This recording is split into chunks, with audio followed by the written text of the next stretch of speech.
que faltaram. Em nome de Jesus, amém. Ô, glória! Deus abençoe você, viu? Amém. Podem descer com cuidado. Glória a Deus.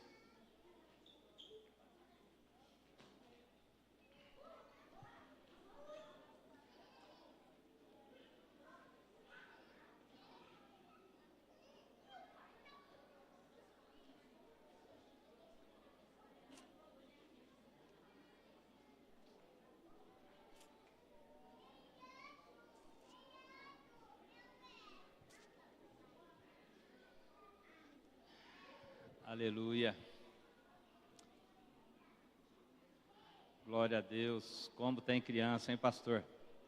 Acho que os irmãos estão orando pouco, viu?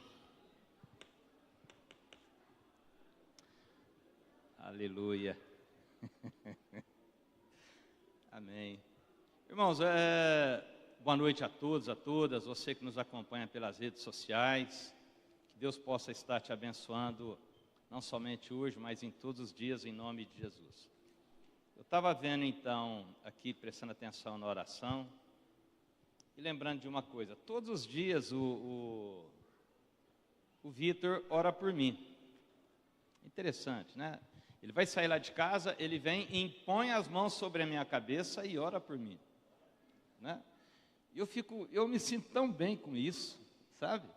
Tão bem, porque a gente percebe assim uma pureza, né, na oração, não que isso falte às outras pessoas que oram por mim, mas é porque isso começa a nascer tão assim prematuro na mente dele, e a gente sente uma presença assim maravilhosa de Deus durante aquele momento, durante aquela oração. E eu faço questão que ele e a Alice orem por mim também, porque das crianças é o reino dos céus. Amém? Eu queria abrir com você a Bíblia no livro de Ezequiel, no capítulo 37. Nós vamos revisitar essa passagem, Ezequiel 37.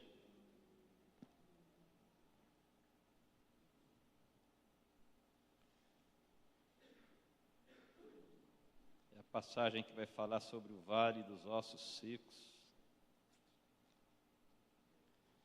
Aleluia. Na vez anterior que eu ministrei aqui na igreja, eu não me lembro se foi no domingo passado, pela manhã, depois do culto, quando eu terminei a pregação, eu desci direto e sentei ali na sala.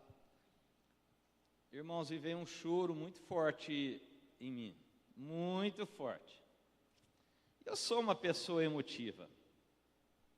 Eu choro até em inauguração de açougue. Eu sou emotivo mesmo, faz parte de mim isso. Mas me veio assim talvez um quebrantamento, igual o pastor Carlos pregou hoje pela manhã aqui, que mexeu muito comigo. E eu fiquei buscando ao longo da semana, sobretudo naquele domingo, assim, alguma explicação plausível para aquele momento de choro, né? E aí eu comecei a perceber que quando eu prego, o que eu estou pregando é muito vivo para mim, sabe? Muito claro, muito latente. E essa passagem aqui, eu já tive algumas experiências que se enquadram nesse contexto aqui de Ezequiel. Ezequiel, o nome Ezequiel significa o Senhor fortalece, o Senhor da força. E o dia a dia nos desgasta muito, irmãos e irmãs, nos desgasta muito. O meu dia a dia, sobretudo, tem me desgastado muito nos últimos 3 anos. Às vezes chega no final do dia, eu me encontro, tipo assim, acho que hoje não sobra horácio para ninguém. Cansaço, às vezes um desânimo. Quem já teve algum desânimo aí na vida? Deixa eu ver. Olha aí, muita gente. E isso tem me marcado a minha história. Porque eu sou um homem que sonho muito. Então, são duas coisas que eu faço. Eu sonho muito e ronco muito. Modéstia à parte, irmãos, o meu ronco é uma melodia. Vocês precisam experimentar. Eu acordo com o meu próprio ronco. Mas eu também sonho, desde criança. E alguns sonhos que eu nutri desde a minha infância, eu lutei para que eles fossem alcançados, e eles foram alcançados. Mas às vezes com esse sonho na mão, ainda assim o cansaço, o desânimo, ele começa a nos abater e a gente acaba esquecendo daquilo que Deus fez na nossa vida. No livro de Lamentações ele diz: quero trazer à memória aquilo que me dá esperança. E nós, quer queira, quer não, nós somos movidos à esperança, movidos à motivação. E precisamos disso. Mas essa passagem, ela foi tão clara para mim, eu preguei ela talvez há uns 2, 3 meses passados, parte dela. Mas ela tem se tornado tão clara para mim, porque aqui o contexto é de um vale de ossos secos. E às vezes a nossa vida, em determinado momento, se encontra não somente de ossos secos, mas um vale. Eu não sei se você já parou para pensar que o vale significa depressão. Já parou para pensar? Não? Há quem diga que eles falam de português, mas português é um povo muito inteligente. Mas fala para mim de português, porque eu sou descendente de português. Um paraquedista caiu direto, o paraquedas não abriu e eles foram investigar as causas do acidente. E dentro do bolso dele tinha uma caixinha de comprimidos e aquele comprimido era para queda de pressão, e ele entendeu que era para queda de pressão, e ele tomou, ele achou que fosse salvar ele, e ele acabou. Às vezes é assim, depressão, tristeza. Essa passagem, ela vai falar sobre isso. Vamos ler ela? Ezequiel 37, verso 1.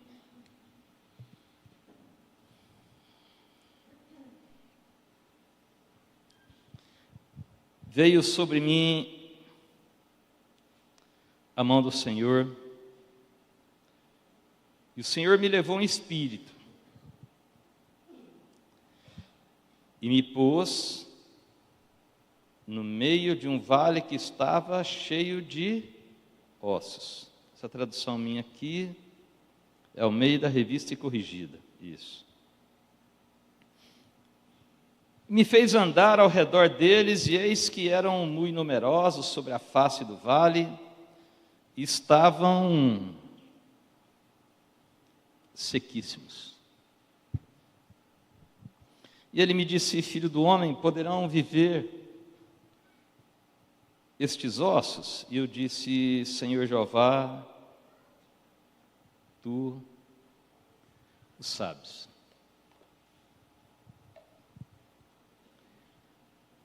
Irmãos, que texto. O profeta Ezequiel, ele foi levado por volta do ano 594 a.C. para o cativeiro.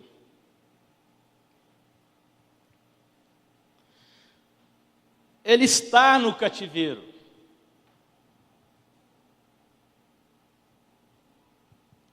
Ele não está na sala da minha casa assistindo Flamengo e Botafogo. Diga-se de passagem, ganhou do que é o líder. Mas ele está no cativeiro. Se você voltar atrás no capítulo anterior, no capítulo 36 desse livro,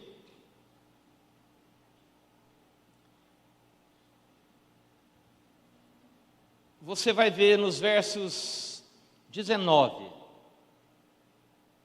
e também no verso 23, o que Deus falou para Ezequiel. A Bíblia diz que Deus haveria de espalhar aquele povo por todas as nações da terra. No verso 19. Mas que no verso 23, ele reuniria todo aquele povo na sua própria terra. O que eu quero falar para você é que Ezequiel recebe uma profecia. E com certeza que ele caminhou naquela profecia, naquela esperança, naquela fé. E ele sabia que o povo enfrentaria no futuro, porque isso era uma palavra de Deus. Lá no capítulo 36, no verso 1, diz assim: e veio a minha palavra do Senhor. Ele sabia que ele tinha uma palavra de Deus.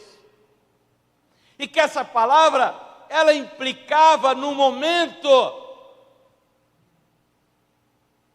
da chamada diáspora, quando os judeus são mandados e vão morar em todas as partes do mundo. Mas que no verso 23... daquela mesma profecia, a palavra que lhe é dada aqui, o Senhor reuniria todo aquele povo dentro da terra de Israel, que houvera sido tomada no passado. E ele caminha com essa profecia, e ele vive com essa profecia, ele almoça, ele janta, ele toma café da tarde com essa profecia.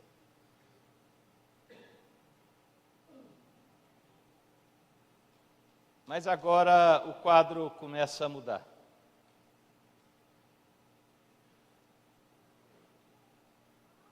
O que eu quero dizer para você é que você um dia recebeu uma palavra. E estava caminhando nessa palavra. Mas eis que se não quando, mas porém contudo, você acorda. Quem sabe com o ronco do pastor Horácio. E você percebe que o quadro em que você vive é bem diferente da profecia que ele sustentou até então.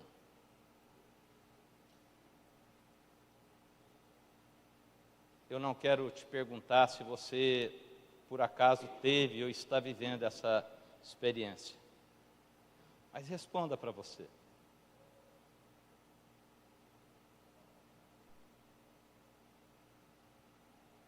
Isso é muito sério. Porque quando nós lidamos com a pregação da palavra de Deus, não é simplesmente uma questão de retórica, mas é uma questão de vida. Sabe, irmãos? Quando eu conto para vocês que eu chorei muito na pregação passada, depois eu entendi o que nós falamos aqui é muito sério. E aqui o capítulo 37, agora ele não está dizendo que veio a minha palavra do Senhor, mas veio a mão do Senhor sobre mim. Olha aí.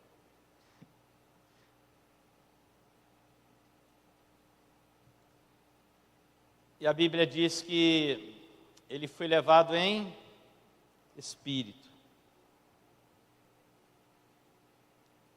Eu não sei se você já foi levado em espírito a determinada cena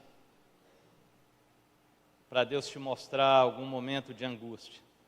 Eu já, algumas vezes. E não raro. A dona Elizabeth é a testemunha disso. Às vezes ela tem que me sacudir para me acordar. Não é verdade? Bem, tal é real a cena que eu estou vivendo, creio que em espírito.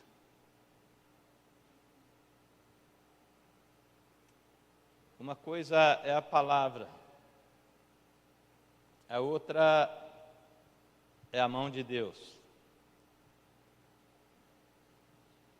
Porque em Efésios, no capítulo 3, no versículo 20, diz assim: porque Deus pode fazer infinitamente mais, além daquilo que nós pedimos ou pensamos. Bonita essa parte, não é? Mas segundo o seu poder que em nós opera. E esse em nós opera é que é a parte difícil do versículo. Porque quanto mais Deus fazer, significa que nós somos submetidos ao menos.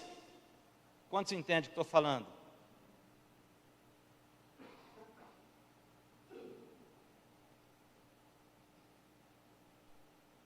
Às vezes, nós precisamos de enfrentar os vales.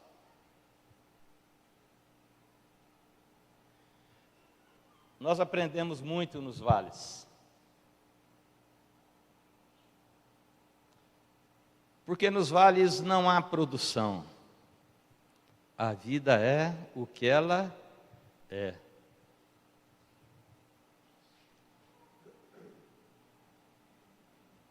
E a Bíblia diz que a mão do Senhor me levou em espírito a um vale.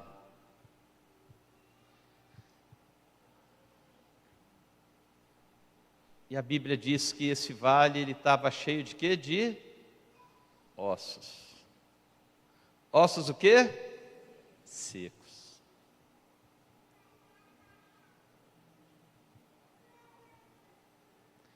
E de vez em quando nós precisamos parar, irmãos, e dar uma olhadinha dentro do vale.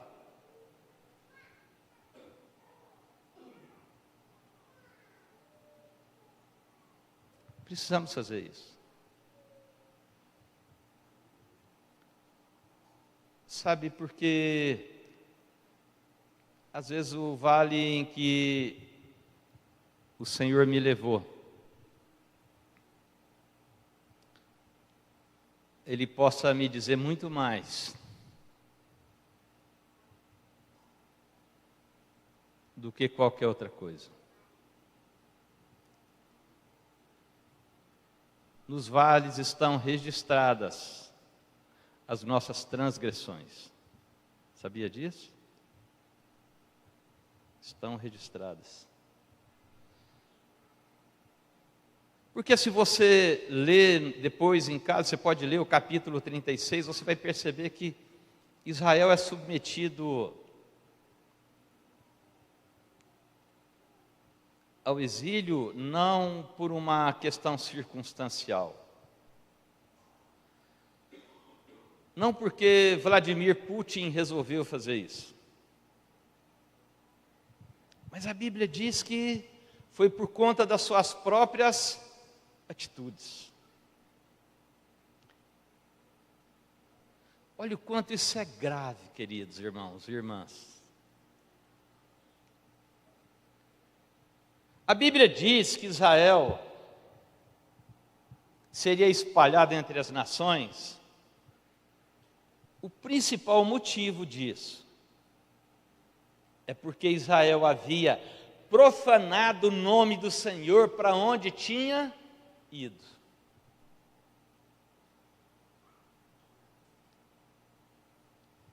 Isso fala muito comigo. Porque quando as pessoas me olham, elas não olham Horácio contador, elas olham Horácio pastor.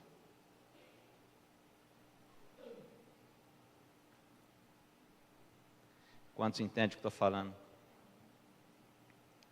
Irmãos, eu fiz 5 anos de faculdade e nós éramos na minha sala, 110 alunos quando começamos.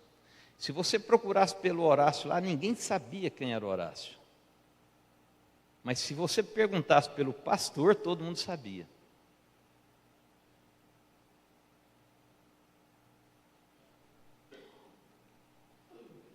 Quando eu disse no início que o que nós fazemos aqui é muito sério, é porque nós carregamos o nome do Senhor.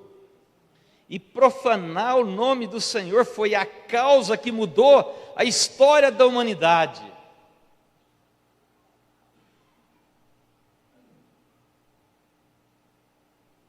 Os irmãos estão me acompanhando? Se você está acompanhando, diga amém. Isso é muito sério. Muitas vezes nós olhamos para o vale e nós identificamos ali o osso seco como sendo um sonho nosso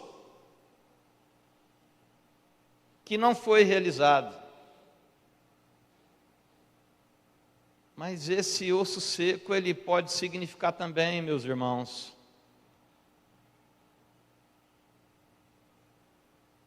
um erro de percurso. Entender a mensagem? Sabe, a Luciana, quando abriu o culto, ela falou sobre um Deus que nos procura para nos salvar. E quando ela falou essa passagem, eu lembrei da parábola da dracma perdida. E a parábola da dracma perdida fala muito comigo, porque me faz voltar ao passado, ao que Deus colocou na minha mão. Os valores que Ele me ensinou, as coisas que Ele me deu, e que às vezes ao longo do tempo eu perdi elas.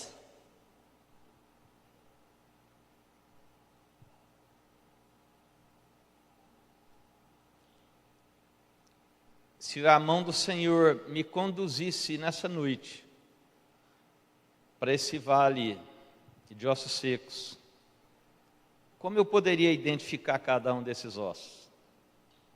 Será que seriam somente frustrações do campo profissional, familiar? Ou será que eu encontraria ali um ossinho que significa uma transgressão da qual eu preciso me quebrantar e me arrepender?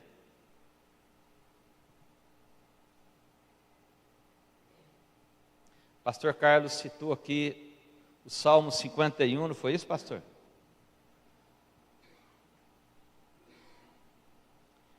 E esse Salmo 51, se os irmãos puderem projetar o verso 12 aí, para a igreja ler, eu gostaria, 12 e 13. O salmista é Davi, naquele momento em que ele está no momento de quebrantamento, porque a ficha tinha caído sobre a transgressão que ele havia cometido. Mas o salmista vai pedir para Deus, para que Deus renova nele a alegria da salvação. Olha como esse salmo é importante.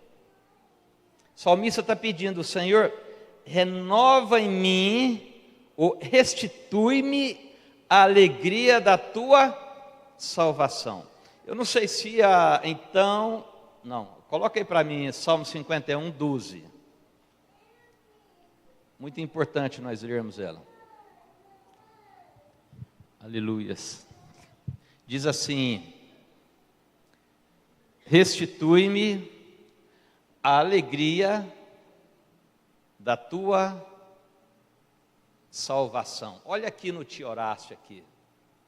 Você sabe o que é restituição? Tem muita gente aqui que sabe. É o que a Receita Federal devolve para nós de imposto, não é isso? Por que a Receita Federal me devolve imposto?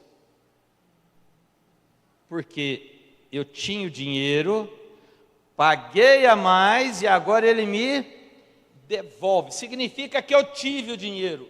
Ou significa que eu tive a alegria da minha salvação. E por algum motivo, essa alegria foi embora.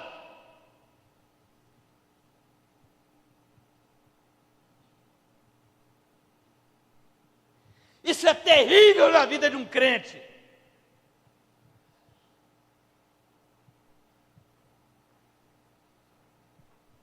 Restitui-me a alegria da tua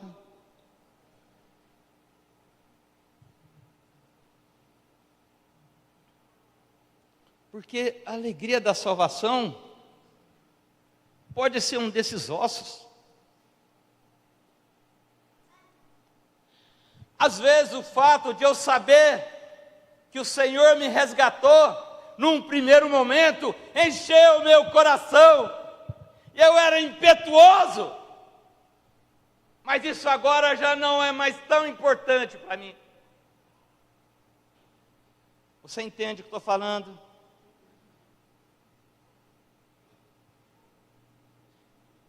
E talvez esse seja o erro da igreja. Porque às vezes nós, como pastores, eu digo nós, porque qualquer erro de pastor eu me envolvo nele, porque eu sou pastor. Às vezes nós estamos pregando, mas esquecendo de pregar quebrantamento e arrependimento. E aí às vezes a igreja ela se torna, permitam-me a sinceridade aqui, um momento de entretenimento.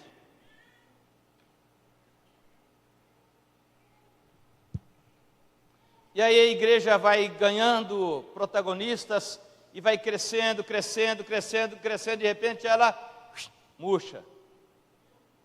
Sabe por quê?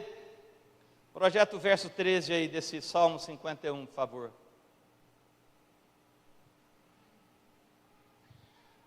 Salmo 51, 13.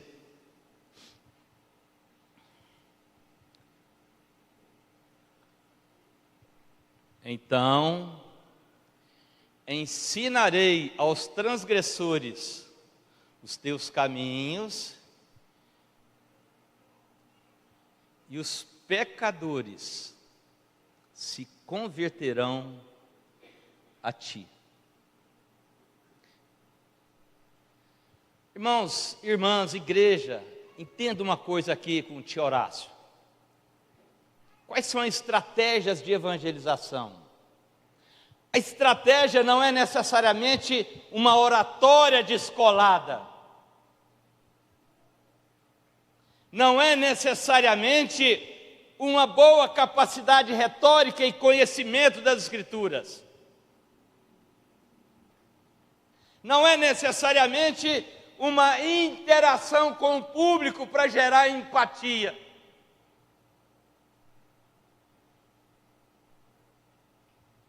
Mas a conversão, ela começa em quem está pregando sobre ela. Porque o que Davi disse, falou: Senhor, restitui-me a alegria da tua salvação. Porque se o Senhor fizer isso, quando eu pregar, olha só, eu vou estar ensinando os teus caminhos. Nós podemos internar num curso de oratória e aprender a pregar e usar a roupa ideal para pregar e usar as expressões da modalidade evangélica que a gente quiser. Usar uma maneira, às vezes, até de ser mais descolado, descontraído.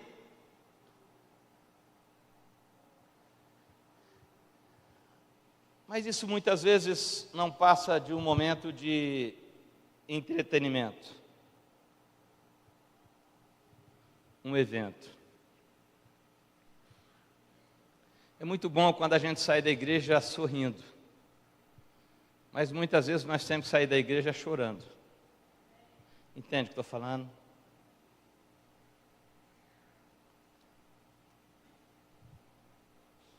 vale de ossos secos. Vamos voltar para Ezequiel 37, caminhando para o final da mensagem.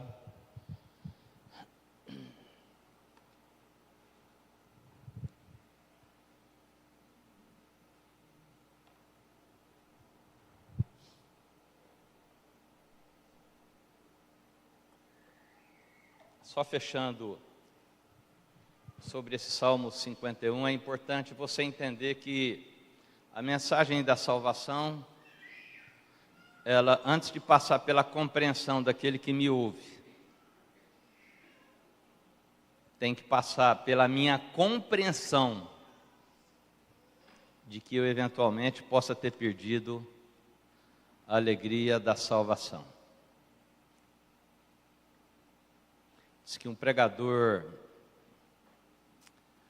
muito famoso ia pregar numa cidade, lá nessa cidade tinha um ateu. E esse ateu era um homem muito inteligente. Tinha uma capacidade de articulação de ideias muito grande.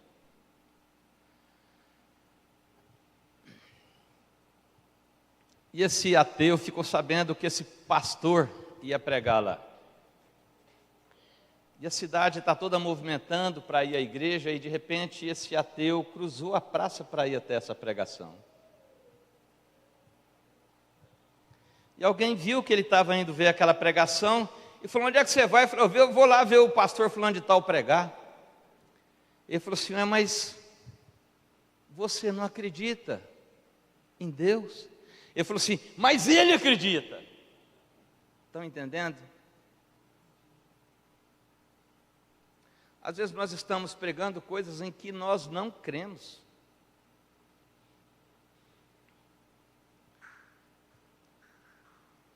Talvez você não saiba disso, mas cada vez que nós subimos esse púlpito aqui, nós temos um tempo que antecede de crise, no bom sentido.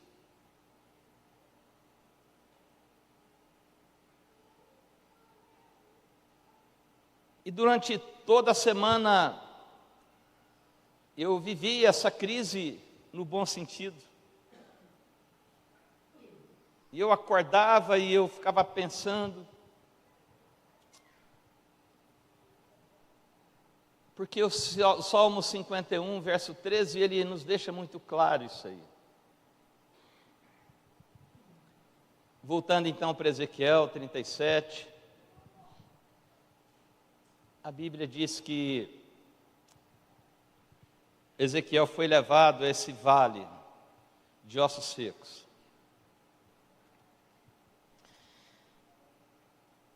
E diz no verso 2: me fez andar ao redor deles, e eis que eram muito numerosos sobre a face do vale, e estavam sequíssimos. Talvez Deus trouxe a você agora a visão de algum osso que está no vale. E aí você vai sair do culto e vai voltar para sua casa, vai dar uma requentada no frango, no tutu, no macarrão, vai ver os gols do Fantástico e vai dormir. Mas a Bíblia está dizendo que o Senhor fez ele andar ao redor daqueles ossos. A nossa história não termina no domingo. Ela começa no domingo. A Bíblia diz que ele me fez andar ao redor. E aí agora o Senhor faz a ele uma pergunta. Diz assim: e ele me disse: filho do homem. Essa expressão é raríssima nas Escrituras Sagradas, filho do homem. Filho do homem é referência à nossa natureza humana. E a palavra homem, na sua origem, ela tem a ver com humus. E humus significa terra.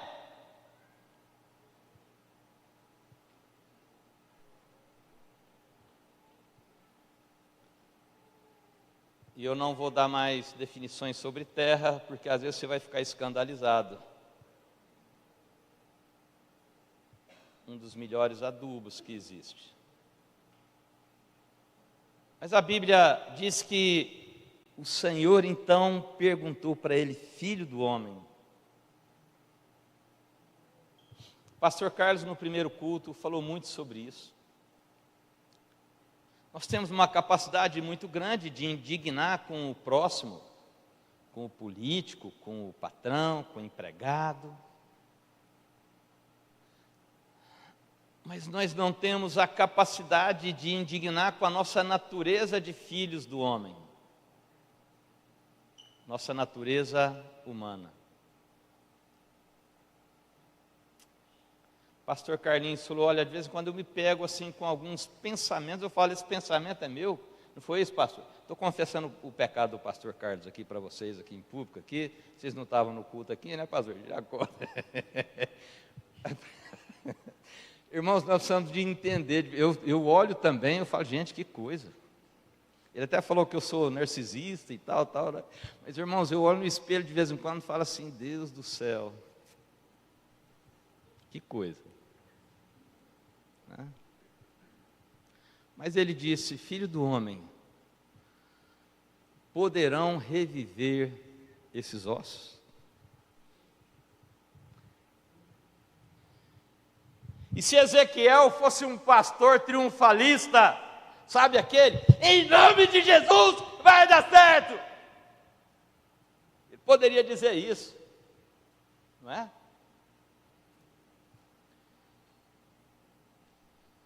Mas Ezequiel deu uma olhada para trás e falou: Senhor, tu o sabes. Irmãos, isso faz muita diferença. Isso faz toda a diferença.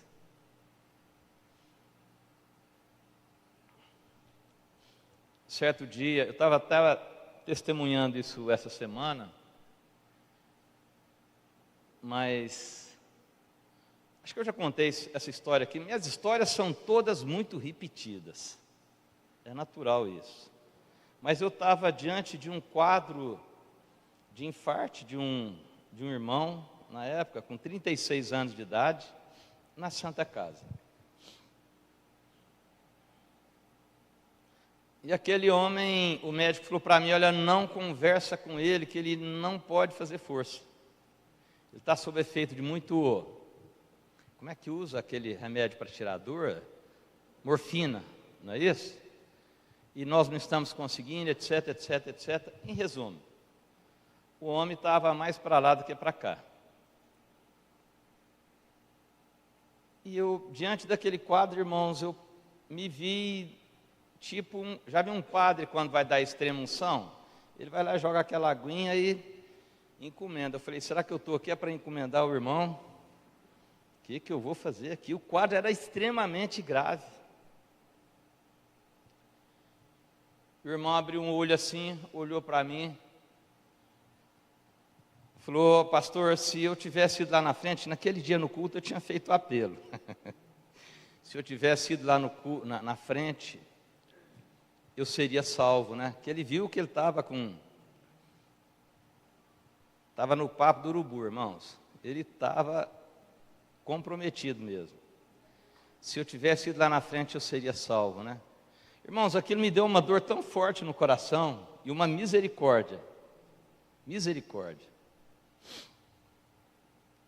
Falei: irmão, não conversa não, eu vou pegar na sua mão, vou fazer uma oração, e se você concordar com a minha oração, você só aperta a minha mão. E orei, né? Falei: graças a Deus se arrependeu antes, vai estar com o Senhor. É consoladora essa oração, né, irmãos? Mas Deus falou assim para mim: fala para ele que ele não vai morrer. Eu olhei, irmãos, para ver se tinha alguém ali por perto. Porque se eu falo para o cara que ele não ia morrer, alguém escuta, depois o cara morre, a minha reputação fica feia, não fica? Já pensou a minha moral de profeta depois? Dei uma olhada assim e pensei, não, irmãos, isso é brincadeira. Dá um desconto, às vezes, nas minhas descontrações aí. Mas eu olhei aquele quadro, né? E fiquei pensando, gente, esse negócio não é de Deus, porque isso é muito mais a minha misericórdia. Eu fiquei com dó dele.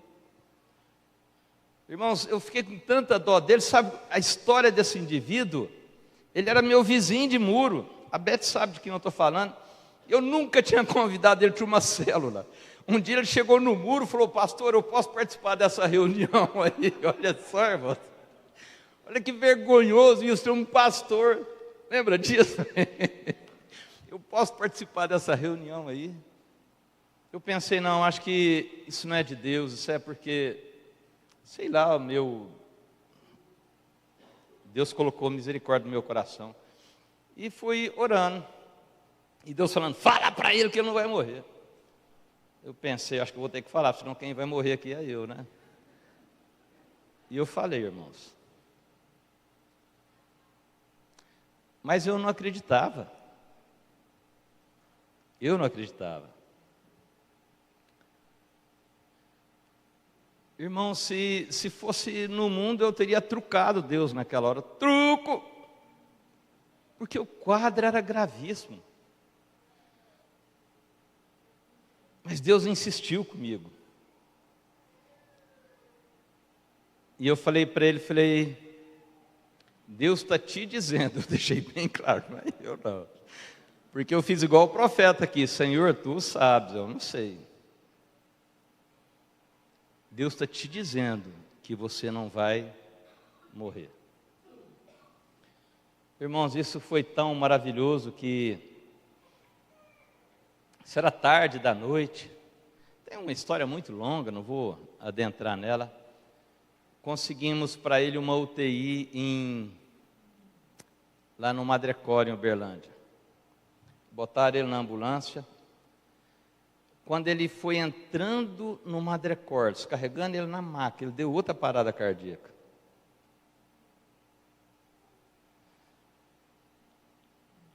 Reanimaram ele. Se tivesse que dar um título para a vida dele, podia ser duro de morrer. Pouco tempo depois, ele ligou para mim e falou: pastor, eu estou morando aqui na cidade tal, queria que você e a pastora Beth viesse celebrar o nosso casamento aqui. Lembra disso? Sabe, irmãos, de vez em quando você dá uma olhadinha na cara do seu pastor, pastor Carlinhos, pastor Elton, eu, pastor Marcelo, pastor Zezinho, enxerga a gente um pouquinho como filhos do homem. Não é, pastor?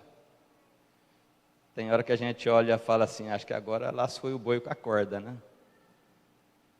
Mas quando a palavra é de Deus, esse profeta não duvidou. Ele apenas disse: tu sabes.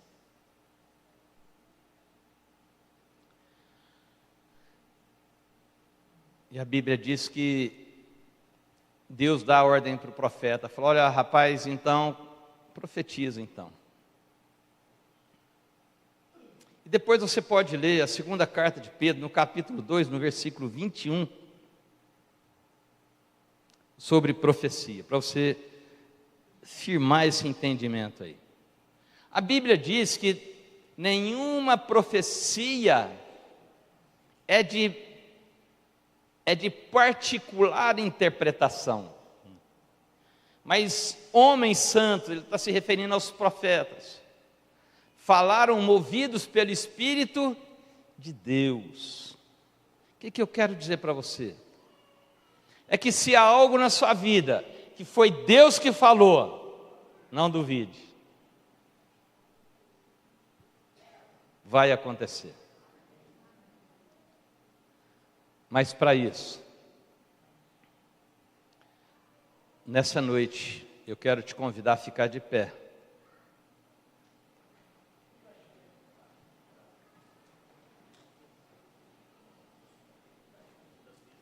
Segunda Pedro, capítulo 1, versículo 21. Beleza?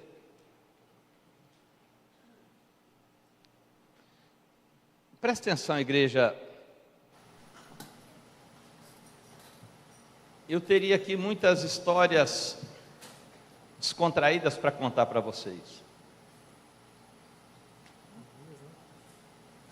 Mas o que Deus está determinando para que eu diga para vocês, nessa noite, é que nós precisamos de olhar para dentro desse vale de ossos secos. Porque dentro desse vale tem muita coisa que está roubando de mim e de você a alegria da salvação.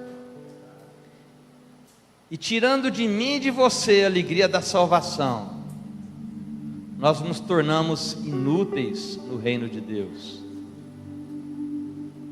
Seremos um peso morto.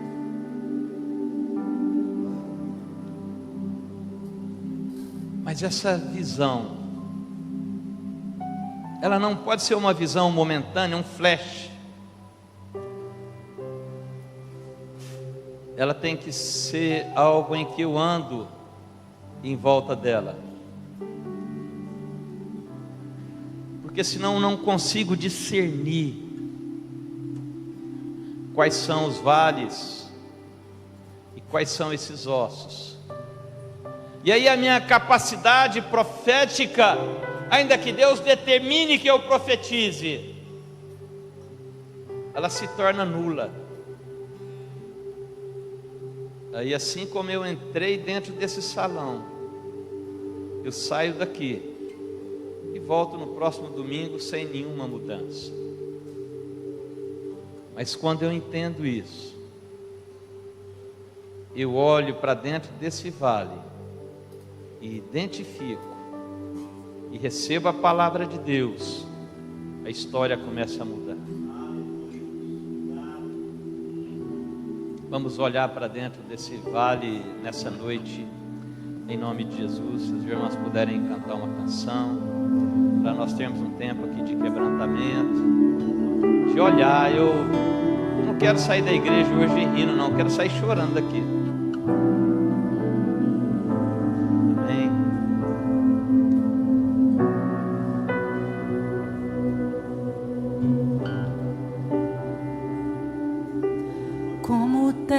Seca, meu coração está, minha fé lançada ao chão,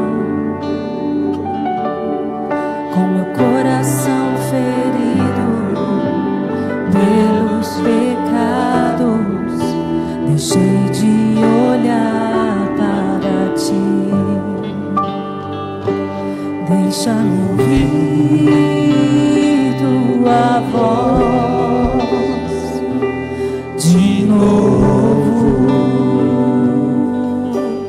e totalmente curado serei.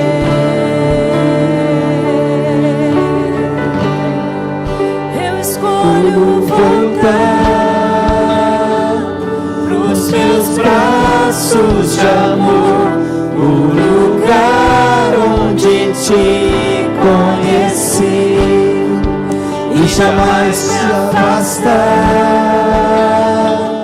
da promessa que diz: posso todas as coisas em ti.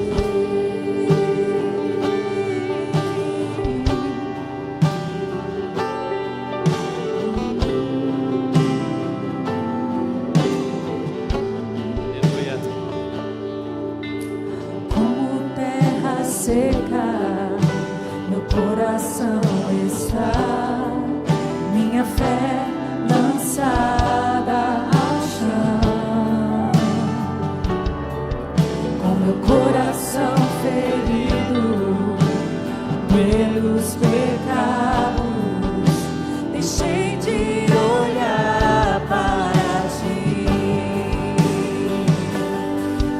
Chame ouvindo a voz de novo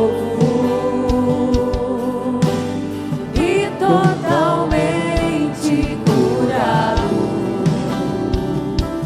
serei.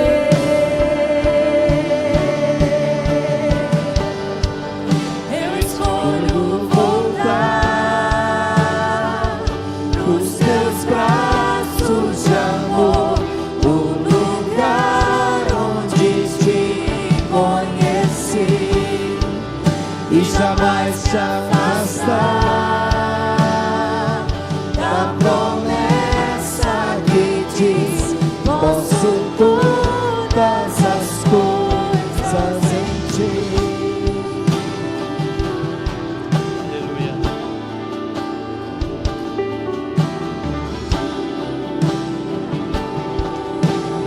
Diga, lembro-me das primeiras obras. Lembro-me das primeiras obras, do lugar onde eu caí. Arrependo-me de ter deixado meu primeiro amor. Te buscarei com todas as forças, não abro mão da tua vida em mim.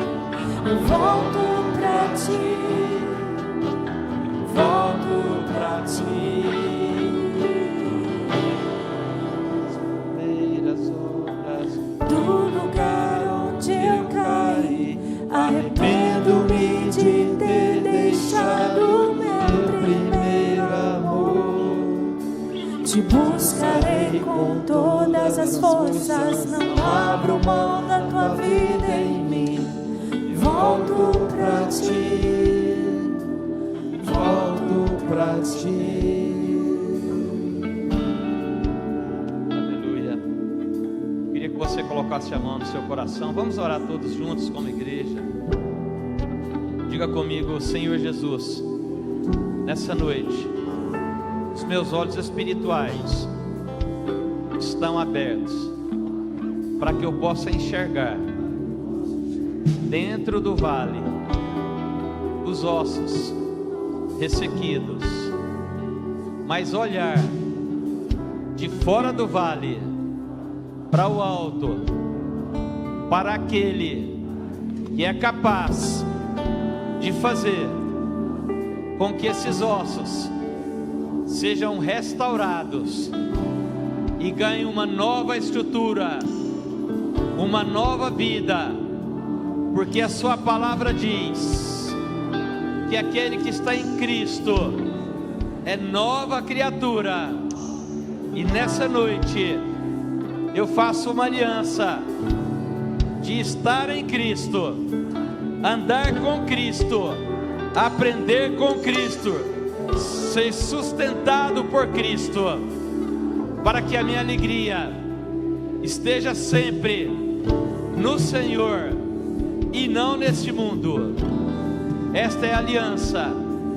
Que seja uma semana plena do mover do Teu Santo Espírito, que eu possa escutar o barulho desses ossos ganhando forma, em nome de Jesus. Aleluia. Se você crê, dê um forte aplauso ao Senhor.